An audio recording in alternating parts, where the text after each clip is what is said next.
I'll be speaking of ID theft on the following items. First of all, we have already had a number of presentations on ID theft and a number of different figures from different countries as well.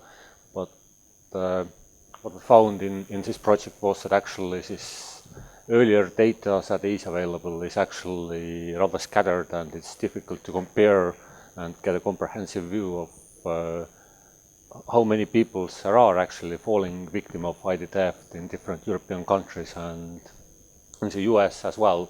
So this is something we have worked on to collect data on that.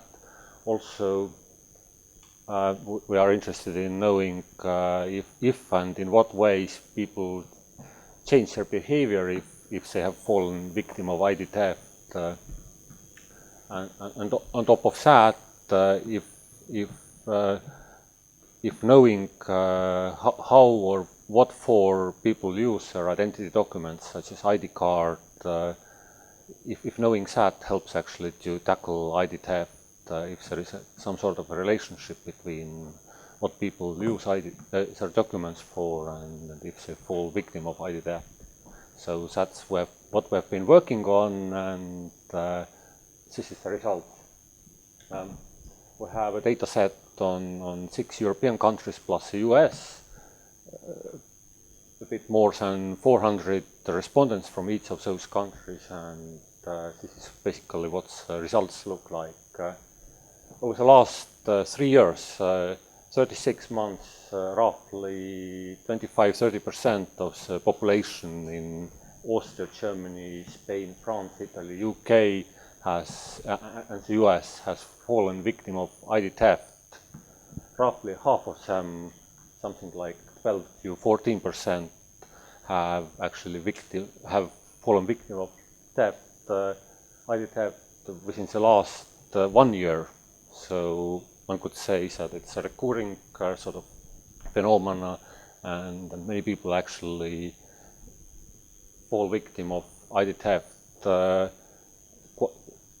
Or at least they fall a victim of attempted ID theft, someone trying to trick out their personal details rather often.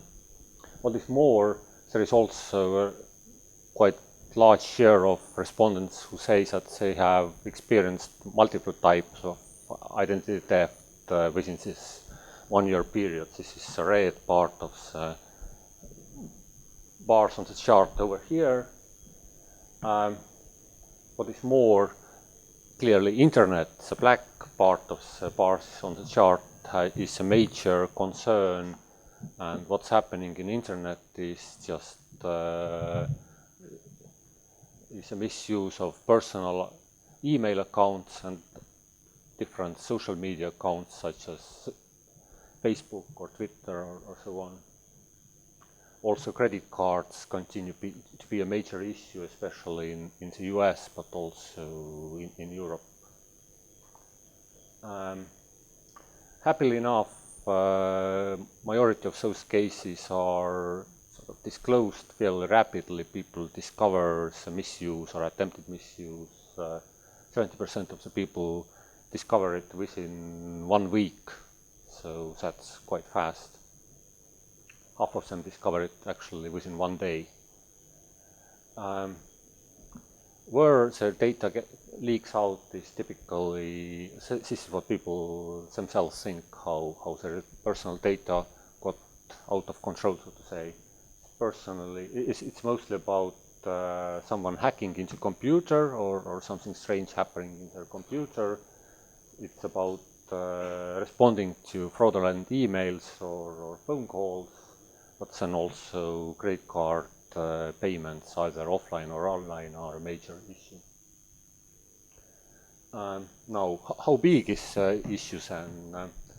The estimate we have based on our data is that in this year, 2015, it's going to be roughly 12–16 billion euros in Europe that criminals will be obtaining by the means of ID theft. Well, some of that would be probably be recovered, but still, I mean, it's a major market, so to say. If you compare it with the market capitalization of Lufthansa, which is around 5 billion euros. It's basically 3 times Lufthansa. That's just for a comparison.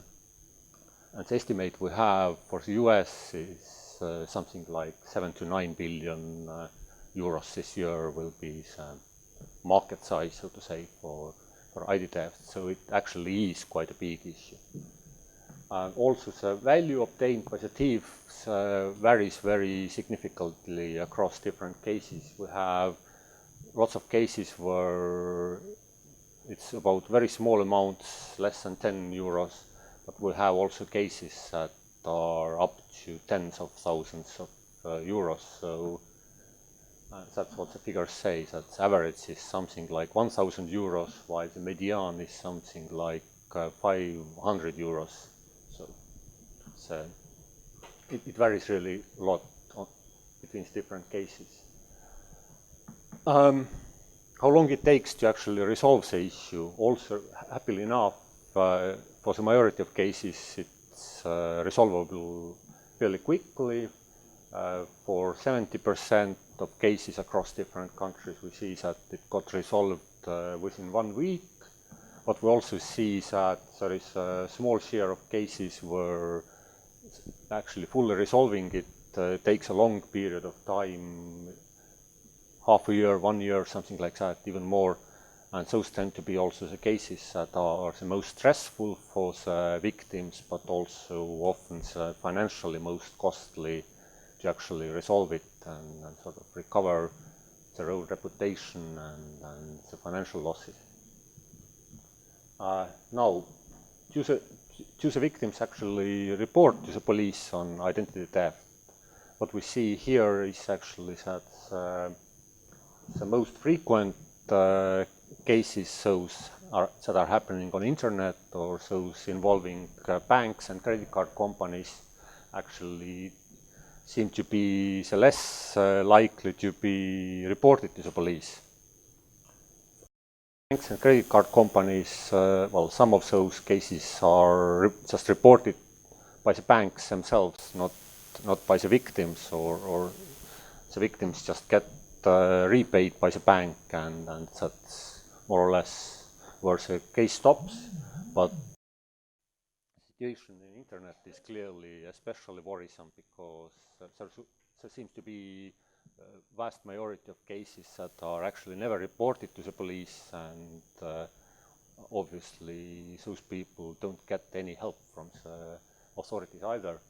While if we looked at satisfaction with activities of police on those cases where the case has been actually reported to police, something like 70% of those cases ended up with a sort of positive result, in a sense that actually police and so authorities could actually help the victims. So, what have the victims done to change their behavior to be more secure? First of all, they say that they change their PIN codes and passwords more often and use better passwords. Also, they say that they are more careful about sharing personal information. They think more about with whom and where they share their personal information.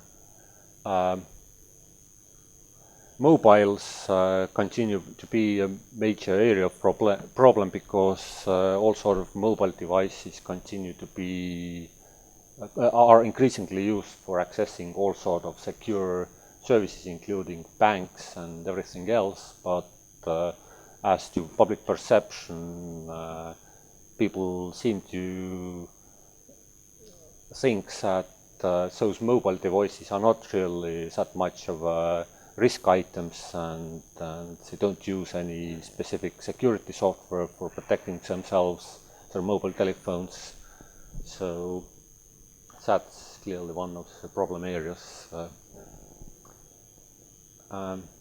Now, we looked at also at public perception on government-issued identity documents, and what we found is that generally across all countries that we cover, there is a very strong confidence in security of government-issued identity documents. This is a share of respondents that say that they are confident that government-issued identity documents are actually secure, from birth certificates or passports to driver licenses. Something like 70 to 80%, 90% say that those documents are secure, they don't have a top on that.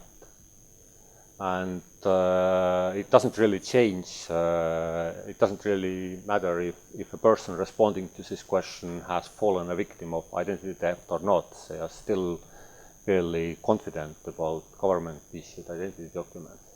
It's about, but it's completely different when it comes to different private services, be it banks, emails, or even worse, Facebooks, that are generally considered highly risky and insecure. Especially Austrian and German respondents seem to be very skeptical about security of those private services. And we also find a very clear linkage here. If a person falls a victim of identity theft on internet or has a case with a credit card, clearly he is less confident that this is a secure means of identification or this is a secure service. So we clearly need a strong ID, especially on internet, which is a major area where a lot of identity theft happens, but the take-up of electronic ID is still well, very uneven and slow in many European countries. Raul had a lengthy presentation on that. I won't give you too much details anymore on it. Just a few figures. We have something like 65% of the population in Spain that have electronic ID cards, more than 90% in Estonia, while Germany and Italy are, for example, are considerably lagging behind, and we have even some more countries that do not issue any electronic ID card, be it France or UK, for example. In Spain, just as an example, something like half of the owners of the electronic ID cards actually use it on monthly basis or multiple times in a year for online banking or different other services. Banking still being one of the main areas which is interesting for using electronic IDs. Access to corporate networks of the companies where people work is not really something electronic ID cards are used that often. This is sort of splashy, not easy to comprehend figure, but what it says that it's a very unclear situation as to preferences to use electronic signatures as compared to paper signatures. What we have is that it's basically inconclusive. There is no strong support for electronic signature so far. We have something like 20–30% of the population in different countries that are strongly against electronic ID card. We have, well, electronic signature. We have about the same proportion that are for electronic ID card, and we have also another shares that are simply undecided if they would like to use electronic signature or not. So this is conclusions. The ID theft clearly is a major issue in Europe. 3 times the market capitalization of Lufthansa. This is what the market size is, and it needs to be tackled properly, especially when it comes to ID theft on internet, but also in financial sector, credit cards and so on, online offline payments. What we see also is that identity theft involving government-issued identity documents is actually fairly rare. It's just something like 2 to 3% of all cases that we have identified in different countries, but it might, those cases involving government issued documents might be actually very costly at the level of individuals involved, meaning that both sort of socially and financially and in terms of stress levels, it might be a harsh case to tackle with.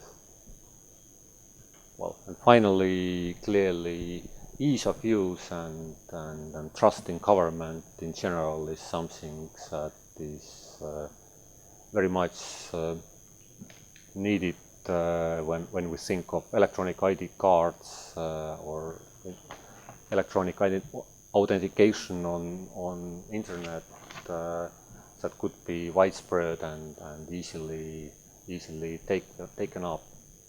When it comes to different card readers, different software drivers and software packages that do not mix and mingle very easily and do not work together, then of course this is a clear and strong stopping factor. Thank you.